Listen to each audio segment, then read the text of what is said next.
আমার আকৃতি কেমন হবে এটা ফিক্স করার দায়িত্ব যদি আল্লাহ আমাকে দিত, আমি কি করতাম বলেন তো দেখি, উত্তর দেন।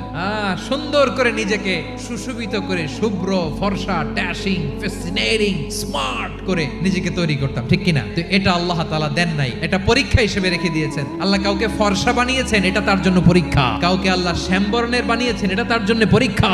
কাউকে আল্লাহ নারী বানিয়েছেন, এটা পরীক্ষা। কাউকে পুরুষ বানিয়েছেন, এটাও পরীক্ষা। তাহলে কারো আকৃতি নিয়ে ব্যঙ্গ করবেন সরাসরি? কাউরে বলবেন তুই লম্বুর ঘরের লম্বু, তুই মোটুর ঘরের মোটু, তুই চিকনার ঘরের চিকনা, তুই খাটো।